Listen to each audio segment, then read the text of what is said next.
dog systems and the food that we put into them should be seamlessly working through. So the more ingredients, the more preservatives, the more whatever that gets put in most dog foods, that's why when they go to the loo, it's full of roughage. So when you feed a dog raw, it's literally just got meat, veg, that's it. We have a really emotional connection to our dogs, and what we feed them twice a day is a close second. And I'm not saying they have to be fed raw.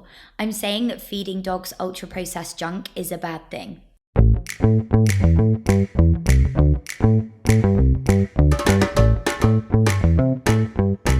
Hey guys, and welcome back to another exciting episode of Catch Ups in My Kitchen with me, Georgia Simmons, host of the podcast. I am so excited about this episode as I am joined by the wonderful Toff to talk about her new and super cool business, Wildpack, which is raw and unprocessed dog food. Toff is on a mission to stop consumers feeding their dogs ultra-processed food and instead feed them what they should be eating, which is raw meat and seasonal veg. On this podcast, as you know, we talk about all things food, health and wellness, but this week we are talking about dog nutrition instead. Now, before we get started with the episode, I would love to share a quick story about how I met Toff. So I was walking my dog, little Marley, in Battersea Park when I saw Toff handing out leaflets. She came over to Marley and I and shared her story and mission with Wildpack. And I absolutely loved her story so much, I invited her to come on the podcast and share it with you all. So here we are. It was meant to be that I bumped into Toff in Battersea Park because now we get to hear her story with how she came to Wildpack and how the journey started. So please enjoy the episode, and as always, have a lovely, lovely rest of your day. Toff, welcome to my kitchen. Thank you so much for coming. My darling, thank you for having me. It's such a treat. This is so exciting. I know. So to start off with, do you mind giving a quick elevator pitch? Who you are, what you do? So my name's Toff. Well, it's Georgia Toffolo, but everyone's always called me Toff for forever. And I'm best known for doing lots of television. And I own two businesses. One is a talent management agency. We represent about 20, 30 people. And I'm really proud of what we've done over there. But the way that we met when I accosted you in the middle of Battersea Park while I was leafleting for the new business is a dog food business called Wildpack. And essentially we are, well, the best food that you could ever feed your dog. I love it. I love it. I love it.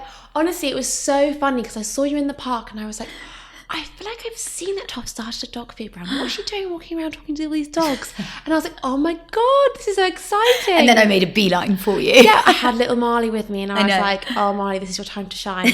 This is your time to shine. And shine she did. Yes. And she's now on Wildpack and it's So very exciting. exciting. She's loving it. I am so pleased. It's like, it's been years in the making. So, you know, that day that we met, that was the first time that I could actually go out and start shouting about the product because it's been like this dirty little secret because putting together logistics that you need to create a dog food company, if you are doing it the way that I've done it, which is doing everything properly and very well, is pretty labour intensive. Yeah. And I think if I'm staying true to myself and entering the market as the premium best option that you can feed your dog, you can't then suddenly have really bad meat in there or non-seasonal vegetables, or it can't arrive to the front door not frozen. So like, it's been very intense. So that day when I met you was really pivotal because I could finally shout and scream about this amazing thing that I put together. Yeah, It's absolutely. really important. But the whole experience, we'll go into more detail later, but the whole experience, like when I received it, is so premium. Like even the Tupperware, I've saved it. I'm so pleased. I put my like leftover quinoa in the I love that. That's exactly what you're meant to do. Because it's so beautiful. It's so nice.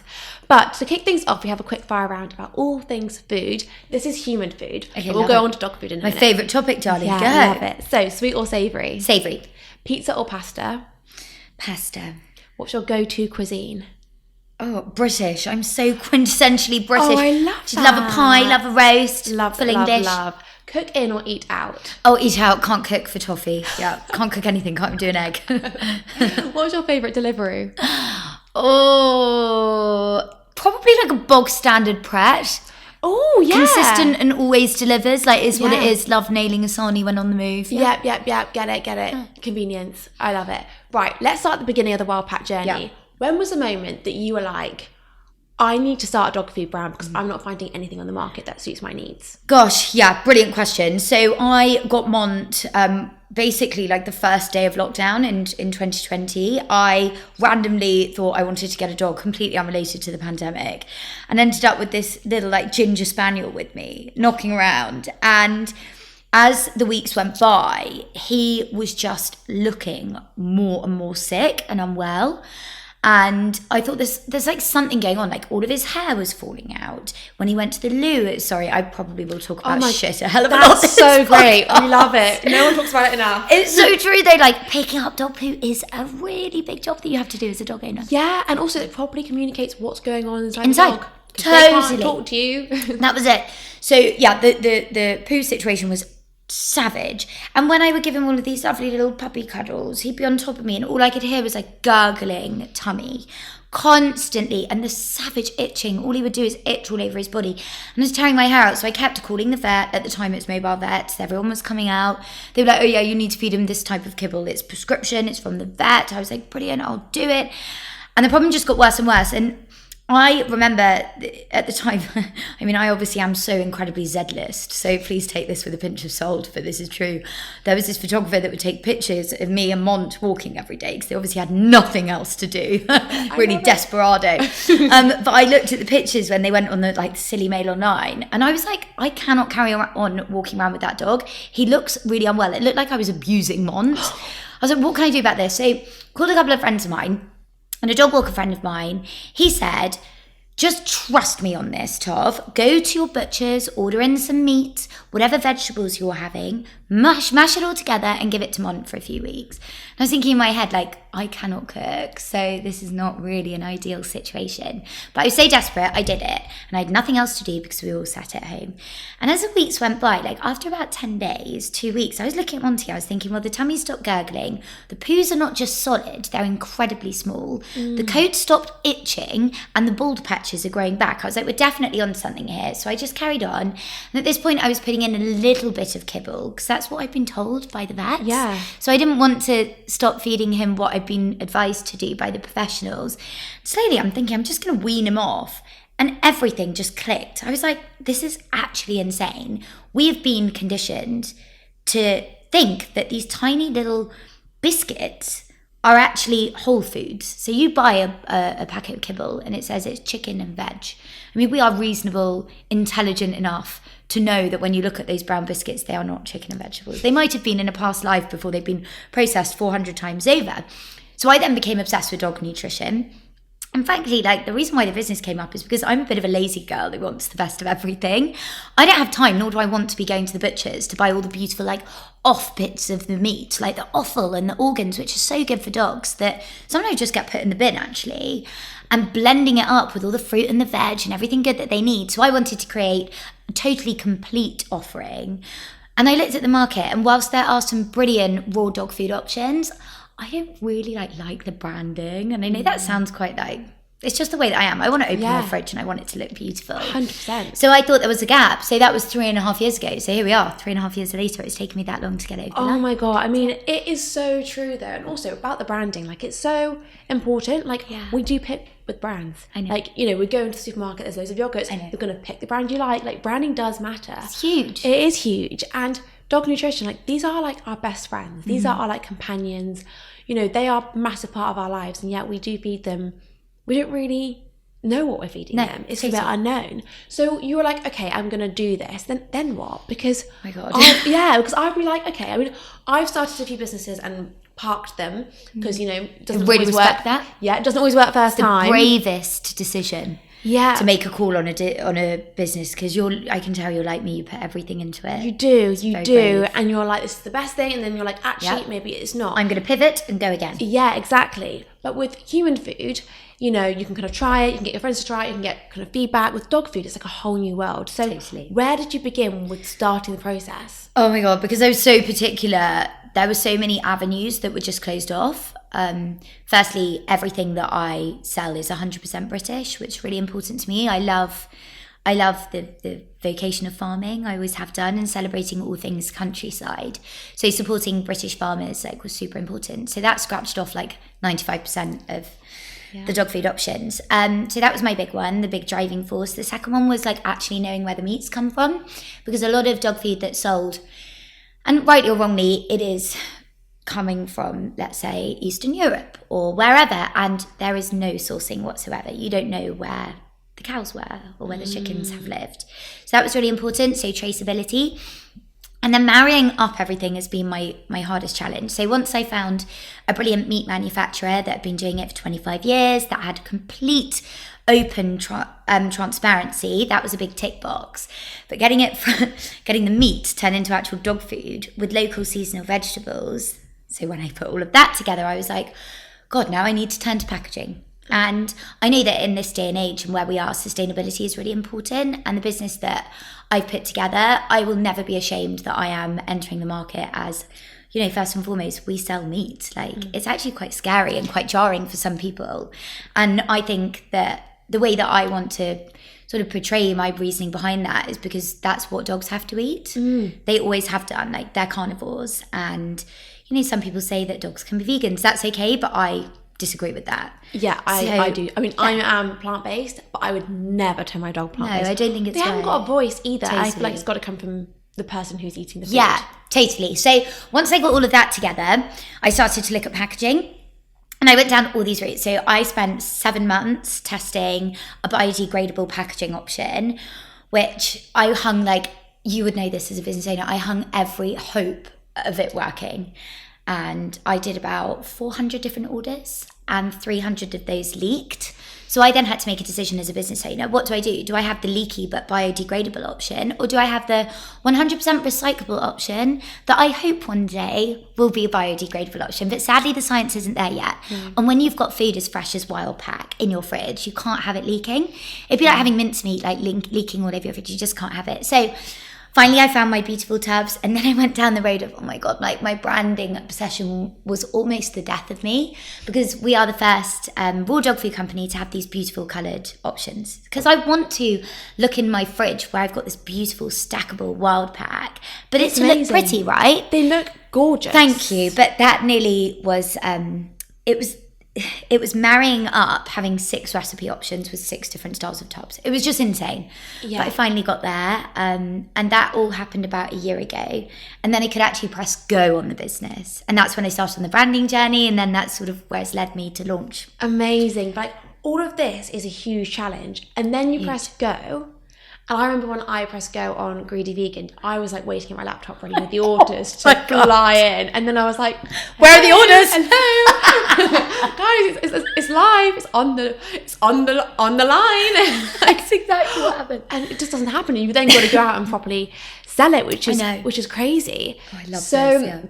Yeah, no, absolutely mental. But also, talking about the biodegradable stuff is really interesting because, you know, as consumers, we can be really fussy and be like, oh no, we want it all sustainable, all biodegradable. But actually, if we got a biodegradable product that ended up leaking, it would go in the bin, which is then waste. So sometimes it's like weighing up, they're like, well, actually, this is not right to be biodegradable because like the product's not fit for that. Totally. So I think with what you've got, I'm reusing all the tubs. That's amazing. I'm so Otherwise, pleased. biodegradable, some people don't even recycle properly, so it probably wouldn't even be totally agree. Right. So, so now it's out there, now it's there. How has it been kind of promoting it? What's the feedback been like, and how's that journey gone? Yeah, it's been a journey. So like you, I mean, I love that you brought that up. It was a Tuesday night when I launched the business. Everything went live. And then I got no orders. Yeah. And I was like, wait, what? Like, you know, when you put your life soul into something. Yeah. And I woke up the next morning, I thought that would have been a mad rush. Yeah. Called everyone I know, had a cry. And they were like, no, you literally launched your business last night. You need to chill out. You need to chill. And what's super interesting, like this business is why I'm obsessed with it, is because it's so important. Like we have a really emotional connection to our dogs, and what we feed them twice a day is a close second. So like making a switch is sort of how I'd imagine I do have children, but if you've got a baby and you love what you feed them, I've got to really hammer home to everyone who follows me, everyone who sees any bit of Wild Pack marketing. It's like a perception change. It's a huge thing. It's like unlearning everything that they've been taught. So it's been a lot slower. Thankfully, the orders have picked up. So amazing. I mean, but that night, oh my God, I don't know why I thought I'd be like bogged down with loads of orders. Oh my God, no, 100%. I was the Why? same. I remember telling my mum, I was like, Mum, on this day. Really busy. Yeah, it was the 3rd of September, I remember it vividly. I was like, Mum, you need to come up to London, because I'm from Somerset originally. I was like, come up to London, we're going to have to pack all the boxes. Like, it's going to be carnage, and I can't wait. Oh my God, I was like, Mum, a false alarm. Don't bother coming up. And even my mum's been taking the mick out of me. She's like, rush up and repeat. But I think it's such a beautiful thing. So as like, those are the lessons that you learn. You've got to be ready for that rush, right? And it might have happened. But conversely, you've got to think fast. And I think what the most wonderful learning that I've had is that there is a distinct gear change between the phase that I was in the night before launch, which was very much, have we even got a product? Have we got DPD logistically delivering our frozen food? Like, all of that. Shift quickly into second gear, which is marketing. That's all that it is. You shift from saying, have I got a beautiful business that runs, into how do we shift this product? How do we get the brand out there? How do we get people knowing our name? And that for me is the biggest lesson. I mean, some other lessons that I learned that I wish someone had told me before. Pre-launch for a business is so important. Now, I've sat here and told you that I've been working WorldPack for 3.5 years. My customers don't know that. Yeah. They have no idea. It was my big secret. I was so scared that even the press would find out about it. How foolish I was. I know. Like, why? Why wasn't I filming every second of the day? I've had wildpack.com for 18 months. Yes. Why wasn't I collecting data? Why wasn't I collecting emails? So to anyone who's listening who's thinking about business, pre-launch is 100% the most powerful thing you could do. Yeah. And don't keep everything a secret. Bring those customers on the journey with you. I wish that every single wildpack customer or prospective customer had have told me that they wanted beef, chicken, turkey, lamb, the puppy recipe that we've got. Like, what if they'd have actually wanted venison and duck to be venison and turkey? Yeah. Like, taking someone on that journey with you is a beautiful thing. And actually, as a founder who's still pretty young, to have that support of the people that you want to be buying your product is a really cool thing. Definitely. So that's my biggest regret. And I think sometimes you think, I can't say anything because someone might take my idea, and I'm on to something here. I mean, you know how hard it's been to do it, and no one's gonna, why has it not come out before? And it's because it is difficult, it is a challenge, and not everyone's gonna decide to do that, because it is quite tough. I so agree, and I know how tough it is. It's so true. And one of my favourite people who I'm very close to, always says to me, the most brilliant thing you can do as a business is promote your sector. Because if you do that, one day you might be the top of that sector, and all you're doing is bringing more customers. So to put it into context, me championing the wonderful benefits of feeding your dog raw dog food, whilst they might go and buy it from one of my competitors, if we're doing what we should be doing and we're leading the charge on that, one day we might be the leader. Yeah, so true. And you don't know how many people they're going to tell. And I think sometimes you can get so wrapped up in, we want people to buy WildPack. No, I want dogs to live forever, and I want them to be eating raw dog food. Yes. It'd be great if WildPack takes off and 10% of the UK's dogs are fed by WildPack. That is a dream of mine. But in the meantime, why don't we just get dogs eating what they should be? Which I think is really interesting. But you learn all of this. Yeah, hindsight is a wonderful thing. Wonderful. Yeah, completely. So why is raw so good? I mean, we've sat here saying how it's been, talk about the journey, but why raw? Yeah. Why is it so good? Obviously you've heard Monty's story, but why have we been conditioned to feed our dogs kibble? That I can't answer. I mean, that I'm not even going to touch. Yeah. Well, I will touch it. I got a really shitty email the other day, and I thought, yes, you're doing something right. I got a very long email from a vet saying that some of the language I was using was wrong and provocative, because I am not ashamed to say that I think the veterinary sector has been guiding dog owners to be feeding their dogs the wrong food. I don't know why they've done that. I'm not a vet, I don't know. But I think people, and I'm not saying they have to be fed raw, I'm saying that feeding dogs ultra processed junk is a bad thing. They don't have to be feeding raw, go and cook the chicken. Yeah. Give them some chicken and vegetables, but what you shouldn't be giving them is it's not food. No. It's not even McDonald's. It's way worse than that, what kibble is. Yeah. So that's how I feel about the sort of industry as a whole, and I'm not scared to say that. As I said, I get a bit of backlash, but I don't care. I think it's important. Oh God, it shows you're onto something. Yeah, when you're onto this, feedback is good feedback, regardless. So when it comes to raw, it's my personal belief, and lots of other people share this with me, that dogs traditionally were eating this way. They would never eat things that were cooked. And I don't trust, some dog food brands out there say that they lightly cook the food and that's all good. But when you've got nutritionally low food to start with and then you're incinerating it, it's like the goodness really is taken away. So the benefits for me when it comes to raw is that A, it's what they should be eating and what they traditionally did forever. Dog systems and the food that we put into them should be seamlessly working through. So the more ingredients, the more preservatives, the more whatever that gets put in most dog foods, that's why when they go to the loo, it's full of roughage. So when you feed a dog raw, it's literally just got meat, veg, that's it. Completely uncooked, no oils, nothing.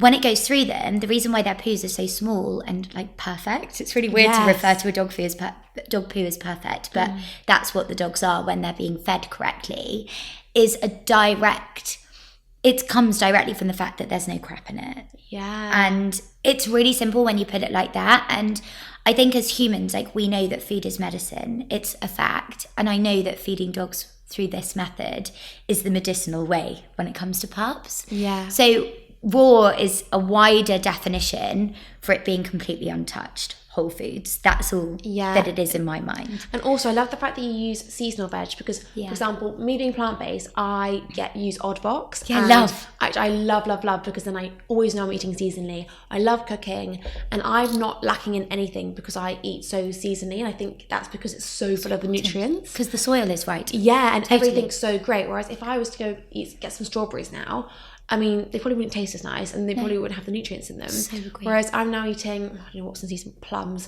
I'm getting so many plums through the door. I'm like, brilliant, love it. I've got plums in the fridge. Yeah, and it's like great. But like, it's because they're so rich in all the nutrients. So that's so great for the dogs because it's so highly nutrient dense. Yeah. Which is so good. And I so agree. Also, with Marley, when I got her on Wild Pack, I was looking after Marley for a couple of months, and I was like, this is a great little test. Let's see how this goes. And she was going to the loo, and I was like, oh my God, is she okay? Like, this poo's really small, like, is she constipated? And I was like, oh, bless her. And then I kept obviously weaning her off, and I was like, let's just trust the process. Yeah. And I was like, actually, this is what's right. Like, this is what she's needs. Used it all as energy. Yeah. Her body's processed it, used it, and then the excrement is like literally the wastage, which is what poo should be. Yeah. Not full of shit that your body hasn't been able to process. Amazing. Yeah, and they don't really smell, right? No, they don't. They really don't. And I would say that. I'm like, it's a joy picking up my dog's dog poo. Yeah, I mean, Marley's super small, so her dog poo isn't exactly scary to pick up, but I was like, this is still, now it's really, really small. It's like rabbit dropping. I was like, amazing. So pleased to hear it. And just to go back to your point, I'm really pleased that you brought up the seasonal greens thing. This is like a classic business thing, but I fought a battle on that because there was this, when you're dealing with food, there's lots of hoops you have to jump through to get it over the line. But I really wanted to show to my customer base, like, how I've thought of everything. It's not just greens, it's beautiful, local, seasonal ones. And like, to be able to put that on the packaging, you have to jump through a lot of hoops. So I'm really proud that you picked up on it, because a lot of stuff that you fixate on when you're building a brand sometimes gets lost in the launch. I am so excited to share that I have my first sponsor on Catch Ups in My Kitchen, which is Parler. I wanted my sponsors to be brands and products that I feel strongly about and also use and love myself. And Parler couldn't be a better brand to collaborate with. After having co-founder Dr. Simon Chard on the podcast, I am still blown away by the fact that every tube of toothpaste you have ever used still exists somewhere on the planet, with over 20 billion going into landfill and the ocean each year. Parler Oral Care is the sustainable solution to all your oral wellness needs, whether it be the high gloss whitening toothpaste tablets, chewable mouthwash with oral probiotics, or one of the best bamboo brushes on the market. They are designed by dentists to be good for you and the planet. Parler are truly redefining oral care for the next generation, and I'm so proud and pleased to have them on board with Catch Ups in My Kitchen. There is an affiliate link in the show notes, so please make sure to check it out, click on the link and buy your first lot of Parler products, because we all want to do our bit and toothpaste is a huge one that doesn't get enough airtime. So check them out and you will never go back once you start using Parler. Let's get back to the episode. And all those weeks of me fighting this battle about seasonal greens, it's really nice to hear that someone's actually noticed. No, but it's so good. So I'm guessing the recipes then change, obviously, seasonally. Yeah, but that's why it's really difficult to put seasonal greens on the front, because we have to stay within they have to be seasonal greens. Yeah. You can't just put something on the packet. No. So for me to make sure that the back end is all above board, to be able to put that was a real thing. So I'm really glad that you've noticed. Yeah, no, God, it's the small things that build a good brand, actually. Yeah, definitely. But how did you test all the recipes? Because obviously you mentioned like dogs can't talk and you can't eat it yourself. So, I mean, you probably actually could eat Yeah, I could. But it would be a bit weird. But you could. Yeah. So how have you gone about the testing process? So that's been going on for a really long time, and we did it professionally. So we had an in-house dog nutritionist who built up all the recipes, and then we just had thousands of dogs testing. So there's nothing you can really do. Like you just try, test, change. If a dog doesn't like it, they can't speak, but they won't eat it. Right. So, and there's also a fine line between, because I was so staunch on making sure that ours was so full of goodness, there's a line, because you can put too much goodness in. It's like us. Like if we're eating an insane amount of fruit and veg, it can upset your tummy, actually. Yeah. So finding the line was really good. But I also had lots of people advising who had built up other businesses who were really big in the raw sector. So I've had a lot of help. It hasn't just been the Mont Dog as chief taste tester. I love it, though. Yeah. It is, we do focus so much on our own nutrition. Like we're watching videos, we're watching documentaries. Yeah, right.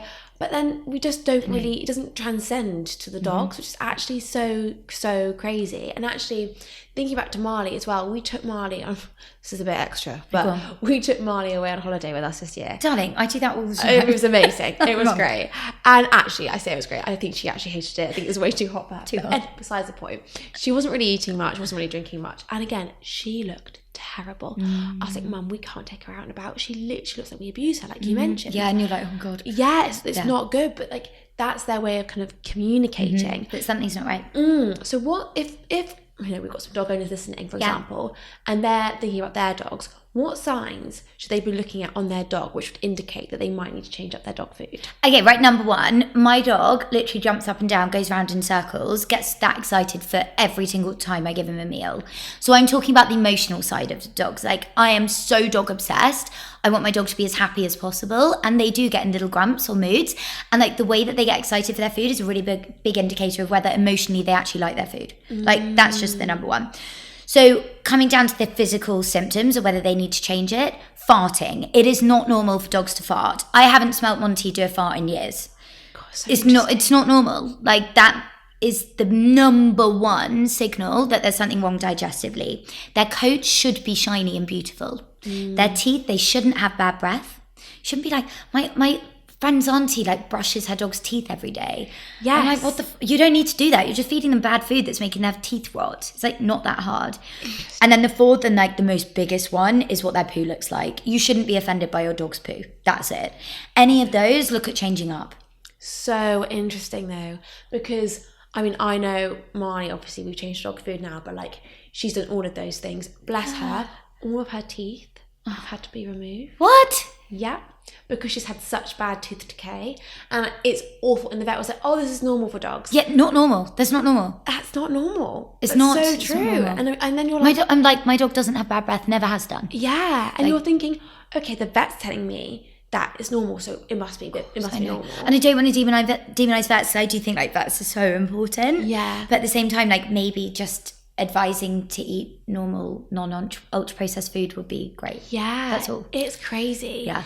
And what about variety with dog food? Because obviously, thought of me eating the same thing every day. Unbearable. Yeah. I love my food. And I get excited for the variety, obviously. So like, is it good to change up your dog's kind of food? Of course, like only for them because of their interest, right? You've hit the nail on the head. It would be awful to eat the same thing every day and not be able to say, give me a bit of difference. Yeah. But this is why I wanted to launch. I mean, most dog food companies only launch with like 1 or 2 recipes, but I went to market with 6 because I was like, I know my dog. I know that Mon likes to eat such variety. Yeah. So yeah, I think it's really important. And because all of Wild Pack is complete, we call it complete dog food. It's got everything in it that they would need. You could just feed them one recipe for forever. But, you know, I've got such big ambitions. I want to have like Christmas recipes, like Easter lamb stuff. I mean, we've got lamb already, but there's so much fun to be had whilst also having fun with the dogs. Completely. Like, and your relationship, we even the way that we teach our dogs how to behave themselves, we do that through treats, through food. Yeah. So like that relationship with a dog and an owner, I think is really beautiful to have that variety through food, because that's sort of like another way that we can show them that we love them. Yeah, so true. So I've got really big ambitions for the business to broaden our offering. That's so exciting. And like, we invest a lot of money into our dogs, so why am I investing it into their food? Like, it actually, if you think about it, it makes no sense. I know. It is crazy. And how did you work out, obviously, every dog is different breeds, different sizes, different needs, like Marley will be different to Monty. Like, how have you had to work that out? Because I know on the Wild Pack website, I had to go through a little quiz, and like, I was thinking, God, what is this indicating? What's this telling Wild Pack team? So how did you work out all of the ins and outs of the different breeds? Yeah, so that was important to me because I really want to make sure that as a business we know who we're marketing to. Like, I want to know whether we've got a huge contingency of Labradors in like the southwest, or whether we've got loads of tiny dogs in London, which is what is showing. So that information gathering exercises, so that moving forward I can make sure that I'm sending the business in the right direction. And when it comes to the other bits that we ask you for, so a guide on breed, dog weight is so important, because when you feed this way, you should be feeding your dog 2 to 3% a day of their body weight of the food. So that's why we really want to know, because we can then steer on what size and how much you should be giving your dog every day. So that's it in really basic terms. But like, as much information, I want this business to be leading the charge on dogs' health. So like, the more we know about who we're trying to make better, the more useful it is for us. But it's been super interesting, the info. As suspected, London's really concentrated with like small to medium-sized dogs. And then you get outside of Greater London and they get a bit bigger, which is really exciting with stuff that I want to do with getting out there and speaking to people and doing activations. Yes, definitely. And dog treats. So, we mentioned that obviously kibble is odd, and it's like, how's this chicken and veg, and it's like a biscuit, and it looks very foreign to that. Some dog treats as well, like the ingredients list are as long as my arm. And like, sometimes you go to a restaurant and you've got your dog with you and they're like, oh, can we give it a dog treat? And the dog treat comes over and I'm like, it's literally multicolored. I'm like, what is that? They actually are. So I mean, are you going to go into treats? Like, what's if someone's looking for non-ultra processed dog treats right now, where would they go? What's good, what's not? What's the situation with dog treats? Joyous to talk about. So I'm knee deep in treat development at the moment. It's been amazing. But sticking to my brand ethos that we're a health food for dogs has been quite challenging. So where my head's at the moment, the way that we do get it over the line is that we just have single ingredient.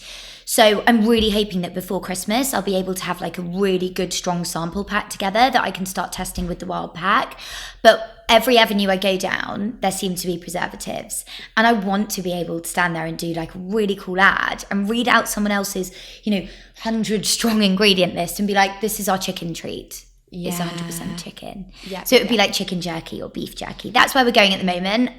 Why I'm most excited about going into treats is because, I'm a realist and I'm bloody honest. Wild Pack and our brilliant raw dog food offering, there are barriers to it. Like, you need freezer space. You need to be at home to take the delivery. It's not cheap.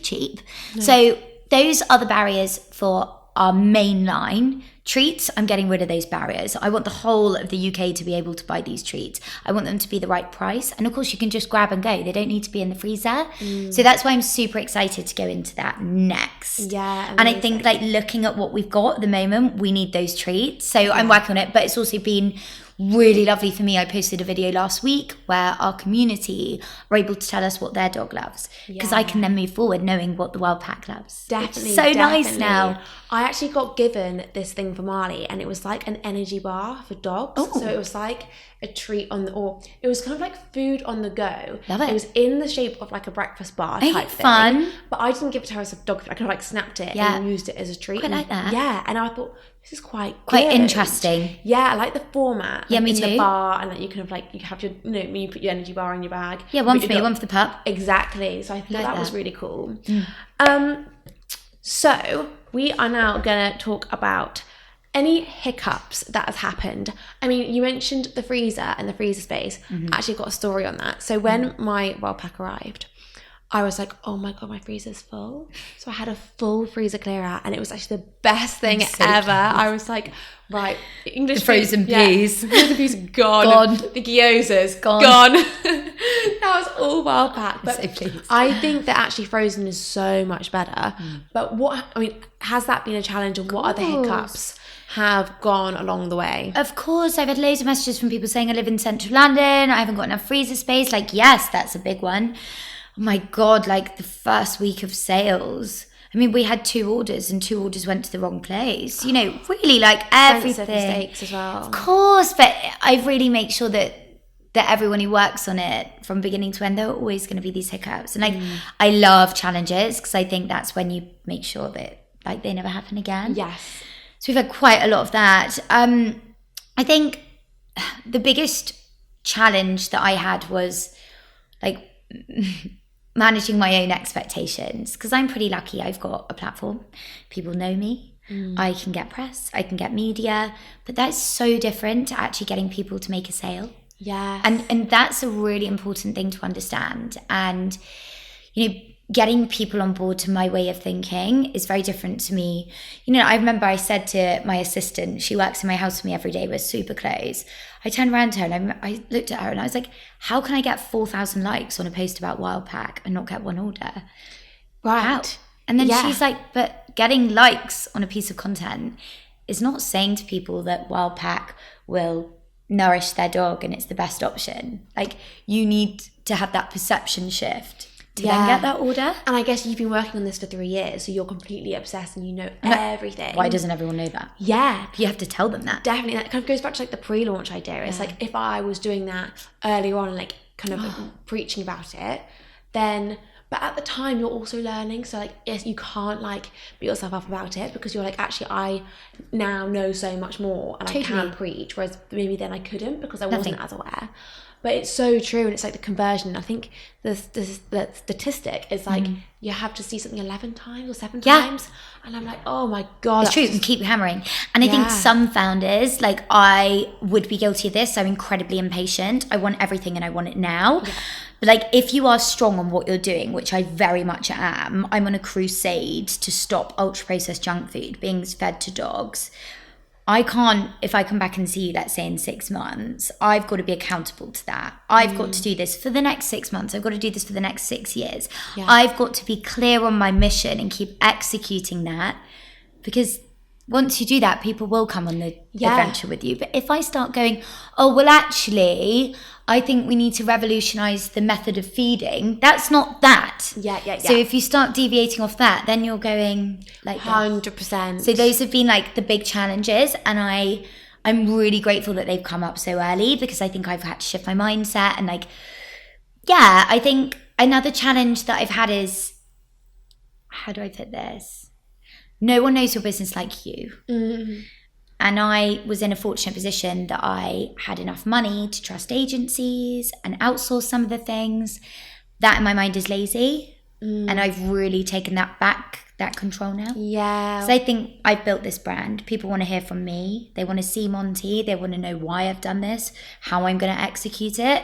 And having the buffer of a big agency in between me and my customer, I think was really foolish and expensive. So whilst I've created a hell of a lot more work for me already since I made that call 3 weeks ago, our orders have gone like that. Yeah, and it's this authenticity, isn't it? I think I remember with Greedy Vegan, I keep referring back to it, but I was like, when I launched it, I was like, it's like I'm on the same kind of position as HelloFresh. I was like, is it me or HelloFresh? What am I on about? Like, I'm a baby. I'm like 1 month old, 2 months old. HelloFresh is like, I don't know how old now. Yeah. And it's like, let's kind of like remember, people want to know the journey. People want to, they do. I need to introduce it to the world. Like, when you just have a newborn baby, it's like, this is a baby, and like you've got to build it from there. Like, you can't jump the steps. You need to do that. Yeah, and you need to do that. And like, people then, you know, you're so passionate about it. Hugely. And people will then fall in love with that. And you're like, you came to terms with raw because of your journey, and like communicating that, people were like, oh my God, I've had this, I've had that. Like, and then they'll jump on board and jump on the bandwagon. And I think it is, so true. And also being so clear, like you said, on the mission and where you're going. Yeah. And like, that's it. It's very simple. That's strategy. If you're not clear, your consumer's not going to be clear. Yeah, and I think, it's so true. It's easy. I'm a bit of a people pleaser, and I think it's really easy to be like, actually, maybe I can do this. Oh yeah, we can do that. And actually people are a bit like, so wait, what are you doing? Yeah. So I think when you're really, really clear, it makes it a lot easier, and like patience is key, and I'm the same. It's like, I want it all. Yeah, and you want it now. Yeah, it's like, Now. why are you not obsessed? Like, it's obvious. Like, look at the Tupperware. Like, it's pink and yellow. Like, come on. Hurry up. It's so true. Anyway, it's a journey. But it's so exciting. It's such an exciting journey. Yeah. So, our last question is back to human food. Yes. And it's, what would your last meal be? Starter, main course, dessert. Okay, right. To start, I would have... My boyfriend cooked for me once. Okay, Only nice. once, and it was so delicious.